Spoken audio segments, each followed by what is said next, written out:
It was louder than I expected it to be. We are going to call to order the Caledonia Community Schools Board of Education, the regular meeting for October 17th. If you could all rise for the pledge, please.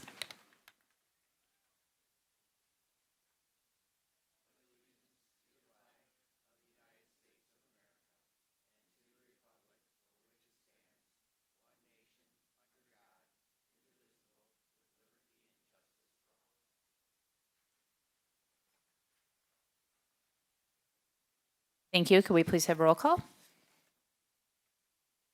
Asper here. Clement. Here. Isich. Here. Sadu. Here. White. Here. I'm going to start with just a couple of quick housekeeping things. We do have, Brittany is on her way. She's stuck in, there's an accident on M37. And Tim is out of town this week for work, and he did let us know that.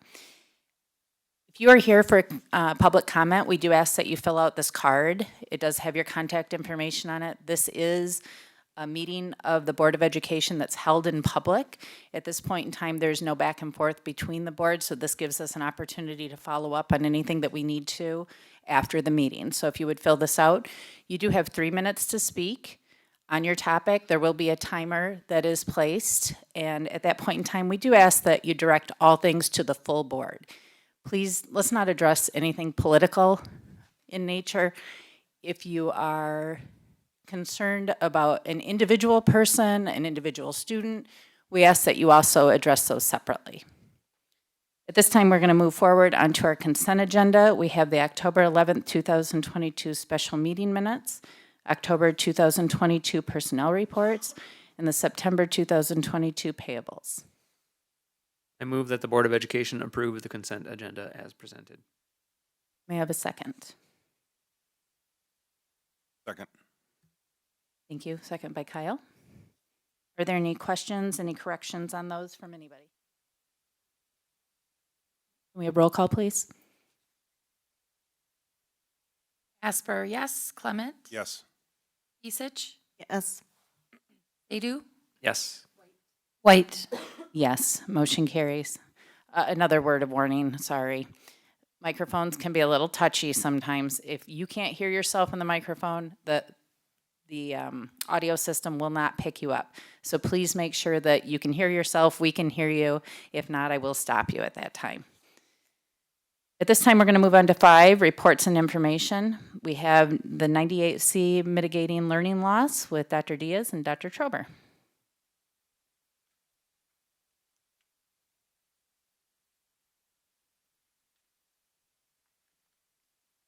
Good evening, Superintendent Martin and the Board of Education.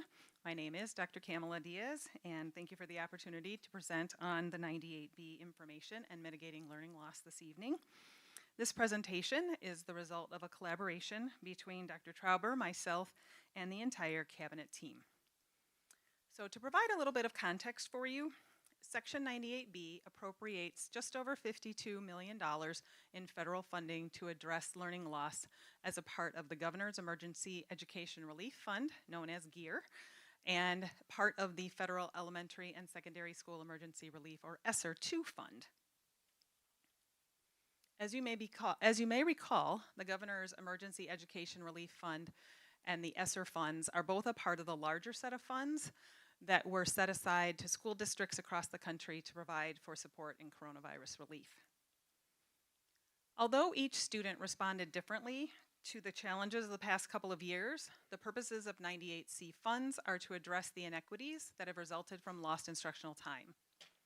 Our plan to utilize 98C funds is designed to ensure that all of our students have the systems and supports in place to access Tier 1 grade level content. 98C funds may be used for a broad set of options. Allowable uses include things such as engaging learning, grade level instruction, targeted tutoring, diagnostic and formative assessments, as well as attention to students' social emotional needs. As has been recently presented, Caledonia Community Schools has made good progress in terms of student growth over the past several years, in spite of the challenges of the pandemic.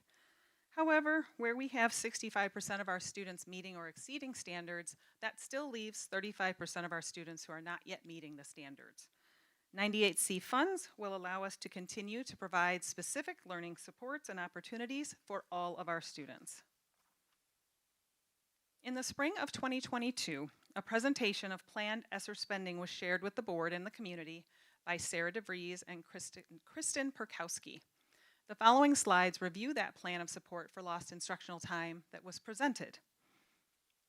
To lay the foundation, we included this slide. As a reminder, general education teachers address learning loss again for all students through a system of multi-tiered supports. So how that translates into practice is that for all students, we look at the bottom gold tier. Teachers teach, they assess, they monitor, and they adjust programs, and then they continue to monitor. But some students will need additional layers of support. And that's where we move up the tiers, where we have our teachers connecting with child study teams and other opportunities within the school to provide additional layers of support. Ultimately, as you again move up the tiered levels of support, there are others that may need very specific targeted types of support in order to access grade level content. The goal is to build and provide excellent Tier 1 instruction across the board so that fewer students will need to access the higher levels and tiers of supports. A quick review of the planned use for Esser funding that was shared last spring includes whole child and mental health and wellness supports, teaching and learning loss intervention supports, additional teaching and learning through extended learning opportunities, and finally, organizational coherence and at-risk support. Please note that the highlighted area is where we plan to utilize our 98C funds.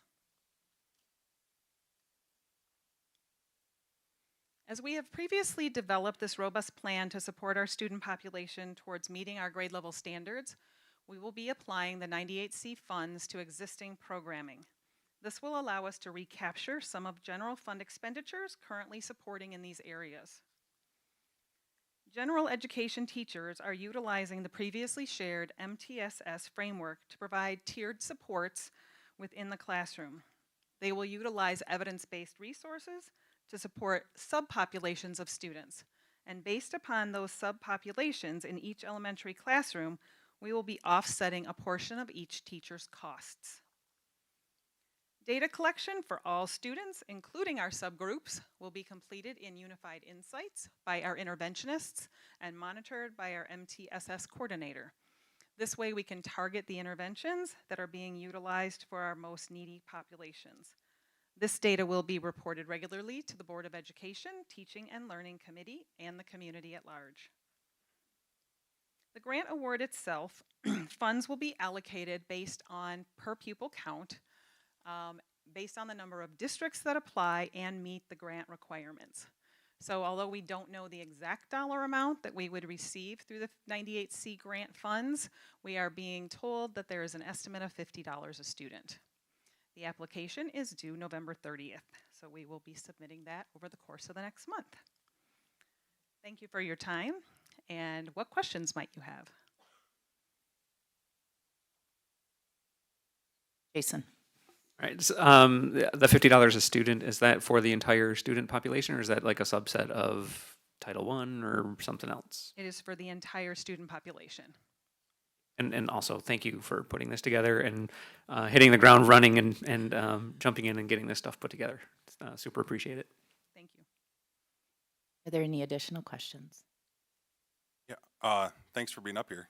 This is great to have you. I feel like we should have done this in a different order and officially did our hiring here. But anyways, thanks for doing this. Just two quick questions. When it comes to this funding, if we get this grant, is it for this year, for this upcoming? Yes, it's a single block of funds just for this year. Okay. Do we expect this block to continue to be eligible to go after, or this is probably it? As far as we know at this time, this is it. It's a one-time opportunity. Okay.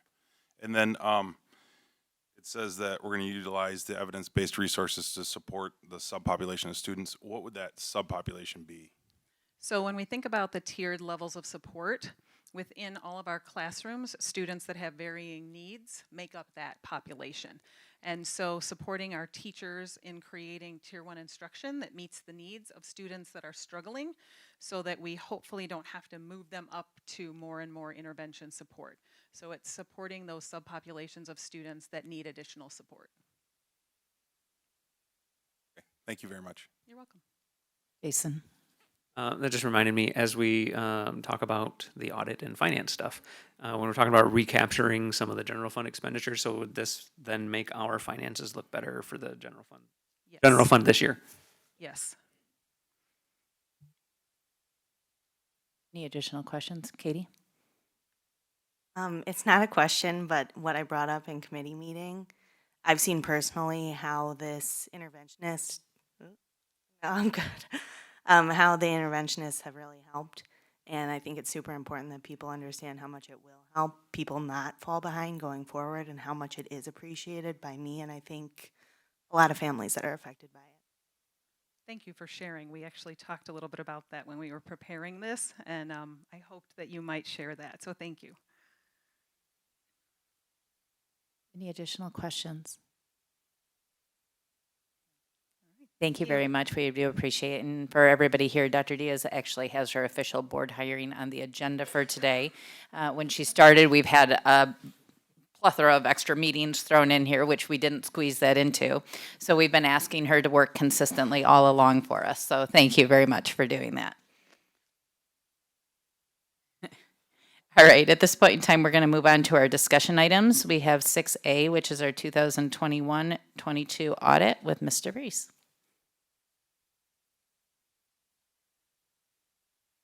So this is the time of year I do thoroughly enjoy. It's finishing up one fiscal year, being able to put that aside and focus on the current year.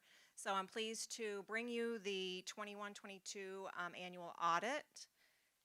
As part of this, I want to do a quick recap. So the largest impacts that impact our budget, state aid revenue is the largest revenue stream. So just wanted to remind the board that last year we received $171 per pupil. This was still with the 2X formula, so we received 171. Other districts that had lower foundation allowances received just over 300. So in last year, finally, the state has equalized districts. So now all districts have the same foundation allowance of 8,700. So that happened in the last fiscal year. Also, as part of the last fiscal year, enrollment. So since the state aid foundation is our largest revenue stream, enrollment is a large indicator of what our revenues will be since it's based on a per pupil allocation. So in the last 2 years, we have experienced enrollment decline. So you'll see from fall of 2019 to fall of 2020, the first year of the pandemic, we saw 152 full-time equivalent loss of students. And then from fall of 2020 to fall of 2021, which was in the last fiscal year, we saw a decline of 49 FTE. So what happened in the 21-22 fiscal year, we actually had to realize the majority of the loss. So in that first year of 2021, get all the years. So in 2021, that first full year of the pandemic, the state provided a one-time super blend formula, and that actually alleviated our budget by over $800,000. We were able to save in that year. But then in the 21-22 fiscal year, that super blend went away, so we actually had to realize that loss as well as the additional 49 student loss. So that was just over like about $1.3 million we had to realize in last year's budget. Also, we did maintain all of our staffing levels. We used that through fund balance and also through some of the Esser funds. So speaking of Esser funds, last year we received $1.6 million in Esser funds, and we used those funds in the following categories. Technology, that was with a purchase of student Chromebooks, and accessibility was with hotspots helping provide access for students. We maintained our nurses we had the prior year, also our building health paras. We provided before and after school programming as well as summer school programming, mental health supports. We did in various buildings also do some upgrades to our HVAC systems, and we were able to provide and implement a bus camera system for our entire fleet.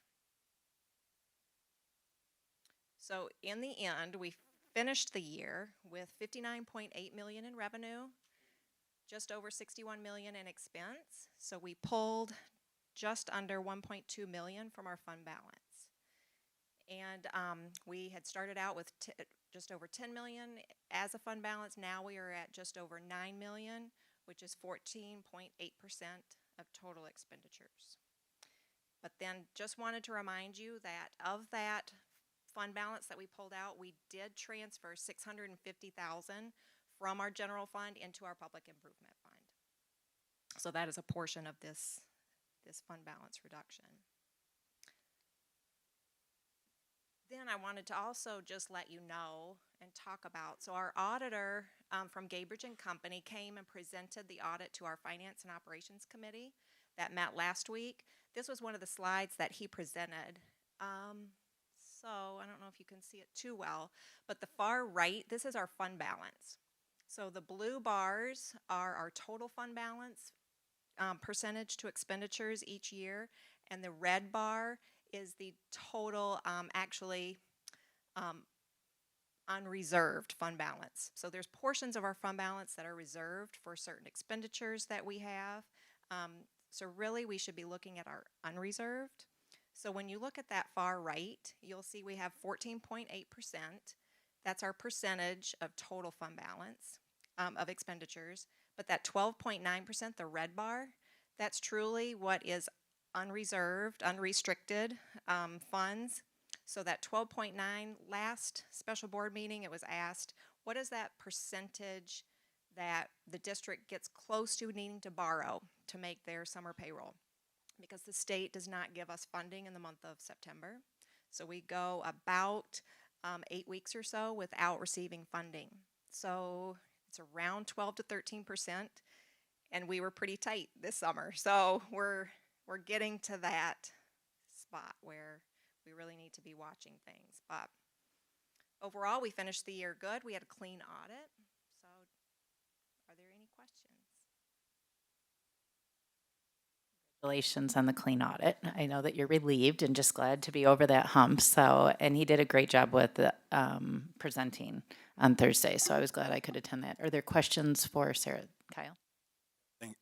Thanks too for all you did. I know it feels good to get that done. And can't hear me? Okay, there we go. So anyway, so thanks. Great job on the clean audit. The couple of items to point out. Just wanted to see when you talked about the unreserved or unassigned fund balance. So when we get the budget comparisons going forward, are we getting unassigned numbers, or is that the total fund balance? Total fund balance. Okay. And the reason being, so you really, until you go through the actual audit, so there are things during the audit process. So things that happen in July and August that pertain to the last fiscal year, we end up doing entries to book it into last year's books. And in that process, some of that restricted fund balance becomes things that we say we paid in May and June, prepaid, that really belong in next fiscal year. So those things get identified, we create schedules, then that gets booked into next year. Those types of things become your restricted. So it's like that part of your fund balance is restricted for purchases next year. So we don't identify those until that audit process. I would assume that, are we making, through finance committee and stuff like that, we're figuring out, looking at the budget going forward, what we need to do to get that in a better spot? Yes, so we realized that when COVID first hit, and with the blend of additional funds and with knowing that our students were going to need more support, we made a conscious choice not to reduce the staff to reflect the 200 student loss that we had. In addition to that, with some additional Esser funds, we actually added in some areas, trying our best to make sure that we can kind of separate it out between what's going to be long-term and what's temporary. But with all of that being said, we will have to start looking at some reductions through attrition, meaning that when people retire or move on, we have to evaluate if we can support that position moving forward. We are probably going to be okay for this year and the following year, but after that, if the student numbers don't return to what they were previously, or if the state doesn't just dump off a truckload of money, we know that we will have to correct course, if you will. So we're keeping our eye on it, and we're already contemplating some midway adjustment so that it doesn't just become a big 2024 issue. Jason? So I guess just real quickly, looking back and through this audit, and again, thank you for putting it together. The Esser funds kind of paid for a lot of the extra stuff that we had, or some of the extra stuff, if not a lot. Looking forward to the budget that we were talking about, did that include also Esser funds paying for those things, or are we realizing the funding of that out of the general fund now going forward? From last year. The list, the budget for this coming year, for the 22-23 school year, are we realizing the extra supports that we had through Esser now out of the general fund, or is Esser still paying for a lot of those supports? So for instance, yes, that's a very good question, and it gets a little tricky because, for instance, one of the allowable uses in the prior set of Esser funding was for healthcare staff, nurses, and health paras. In the new set of Esser funds, that is not an allowable expense. So that right now we are picking up out of our general fund. If I can add to that, so that was a conscious choice that we made, and we said we'll see if we could continue that because we heard kind of the outcry from after the Oxford situation. But because the original plan was when the Esser funds for that went away, we were going to reduce staff there. We actually converted them to some of our safety paras. So that all hit the general fund. So in that case, if we don't find ourselves over the next year and a half starting to see more student enrollment or the funding to take care of that, then we're going to have to go back and revisit some of those decisions. And part of the new funding that's in this year's budget, we hired an additional intervention positions, quite a few of those, to help with that learning loss. But we're also using, in which the prior presentation around 98C is every general education teacher is also doing MTSS, the multi-tiered systems of support. And so we are looking to offset some of our general fund to help pay for some of our classroom teachers. So that will help in the overall budget. And it's being used for the purpose that it was designed for. So that might be an additional help. When will you know whether that is realized that way? So that is in the current plan right now, and that was approved by MDE. So that's where we're directing our course now. So we will be bringing the first set of budget amendments to the board in January.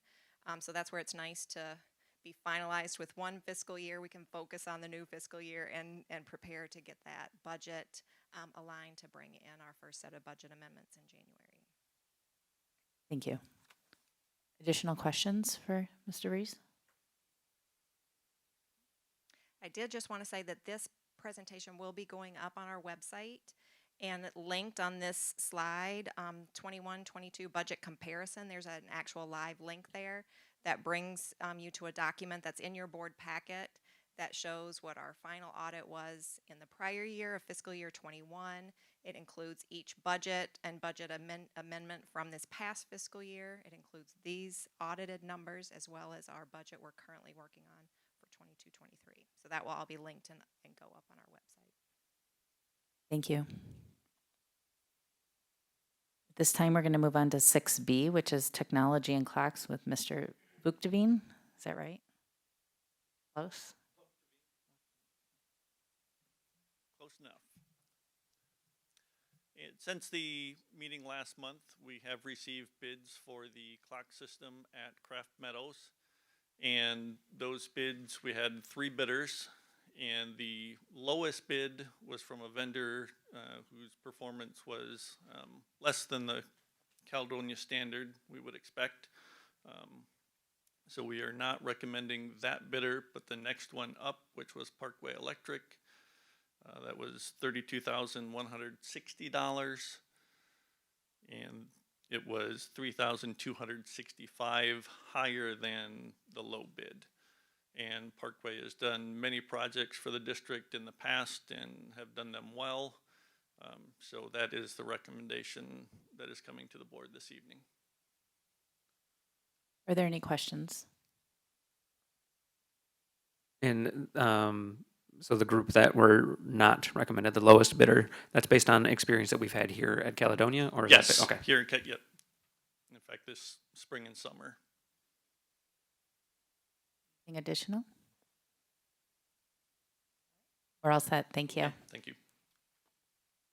At this time, we're going to move into our board and superintendent reports. After that, we'll follow public comment. So if you are choosing to speak during public comment, we ask that you have your cards turned in before that starts.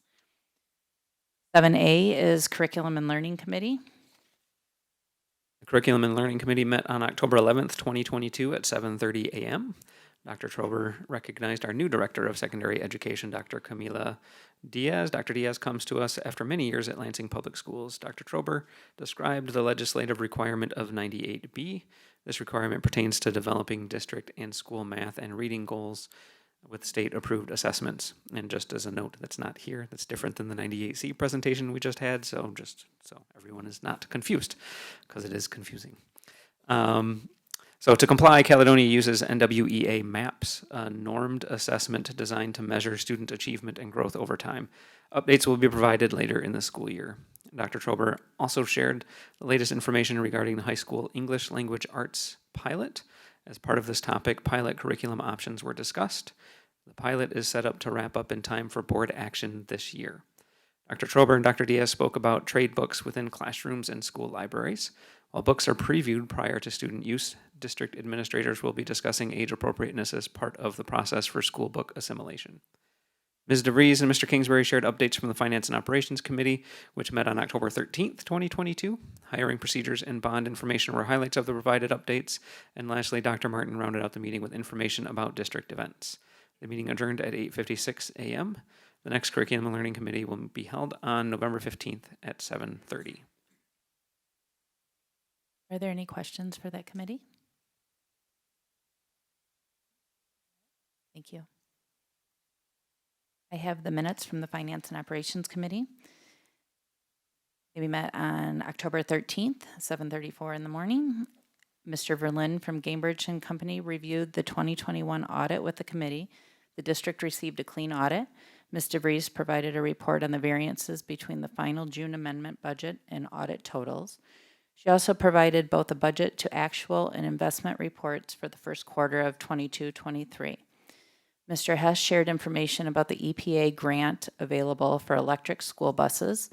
Awarding of this grant is based on multiple factors, and if CCS should apply and receive the grant funding, could be used to pay for the cost difference between an electric and a diesel bus. The grant would also cover the cost of electrical infrastructure needed. Mr. Hess is compiling more information, and the committee asked that he review the safety associated with these type of buses. Mr. Vuchtveen is recommending that the board approve the contract amount of $32,160 from the public improvement funds to replace the non-functioning clock system at Craft Meadows Intermediate School. 3 bids were received, and Parkway Electric has been chosen as the vendor pending approval.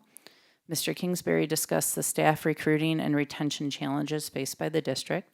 Dr. Trober and Dr. Diaz summarized the agenda from the Curriculum and Learning Committee meeting. The next Finance and Operations Committee meeting will be held on November 17th, and that is at 7:30 a.m. here at the administration office. Are there any questions from that committee? Thank you. Are there any additional board reports at this time? All right, we're going to move on to 7D, which is superintendent report. Yes, brief, but just some good things to share. We had a nice article in the School News Network on Chris Simpson. She was our honorary captain for the homecoming game, so it was always good and kind of starting a new tradition of kind of recognizing some of our esteemed athletes in the past as we celebrate the good things going on currently. Also want to congratulate our high school equestrian team. For those who don't know, they have just won their third consecutive state championship this weekend. So congratulations to that outstanding group of equestrians. We are very proud of them. So thank you. Thank you. That is outstanding. All right, at this time, we're going to move on to public comment. First, we have Judy.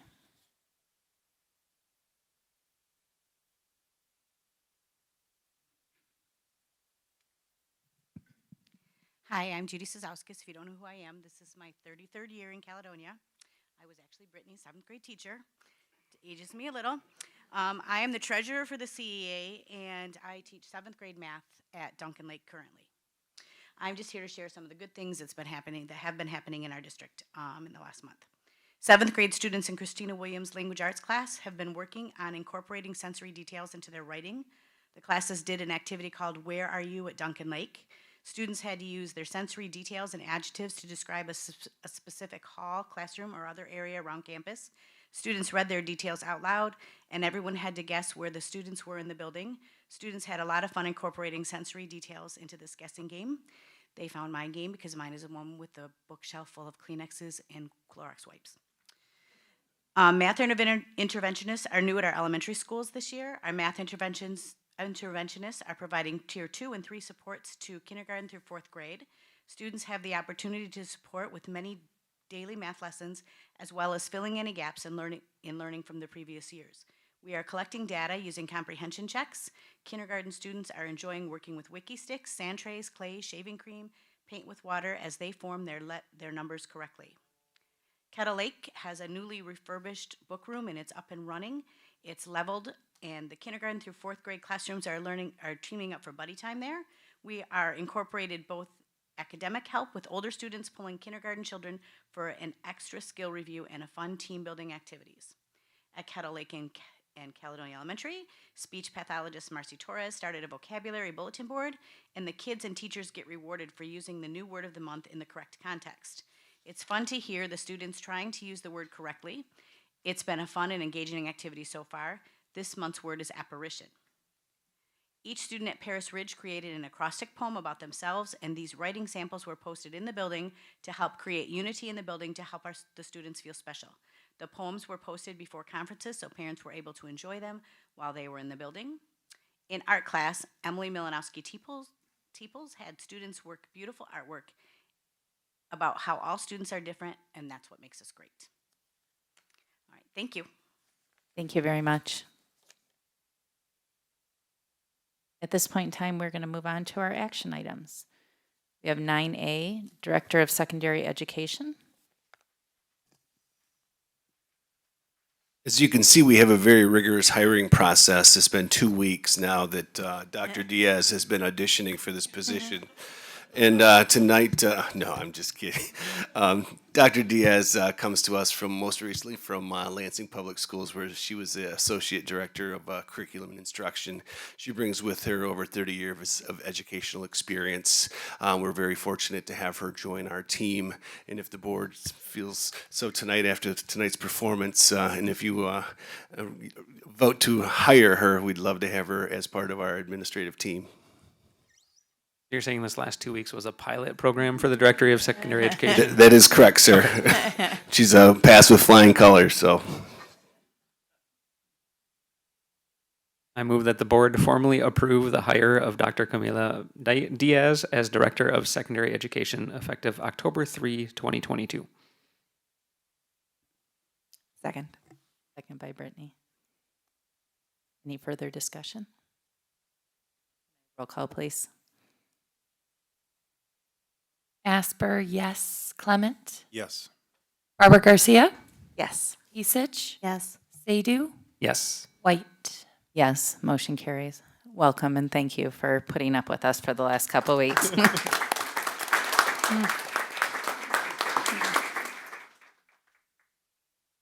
9B, we have the 21-22 audit. I move that the board approve the June 30, 2022 audit as conducted by Gaybridge and Company. I'll second. Second by Kyle. Any further questions on that? Can we have a roll call, please? Asper, yes. Clement. Yes. Barbara Garcia. Yes. Esich. Yes. Sadu. Yes. White. Yes, motion carries. On to 9C, we have technology and clocks. I move that the board approve the purchase of replacement synchronous clock system for Craft Meadows Intermediate School as presented.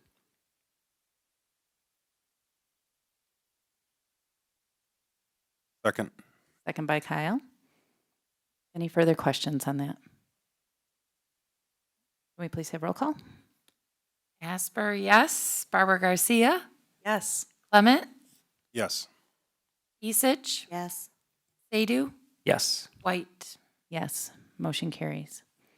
At this time, we're going to wrap up our end of our regular meeting. We are going into closed session. We will not have any action items after coming out of closed session tonight.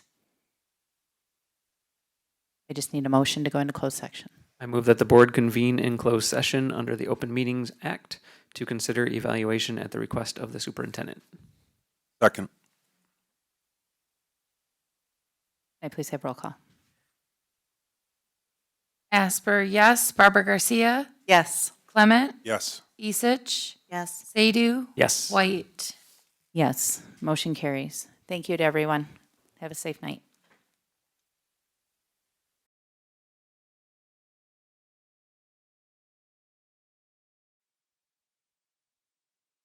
So moved. So moved. Whoa, that was loud. Second. Sorry, that was my motion to adjourn. I Sorry. second. Hi. Brittany Barbara Garcia. Motion to adjourn. Number 3 in the order. And Clement is number 2, and I second. Then I just need all in favor say aye. Hi. Aye. Any opposed? All right, we're adjourned. Thank you.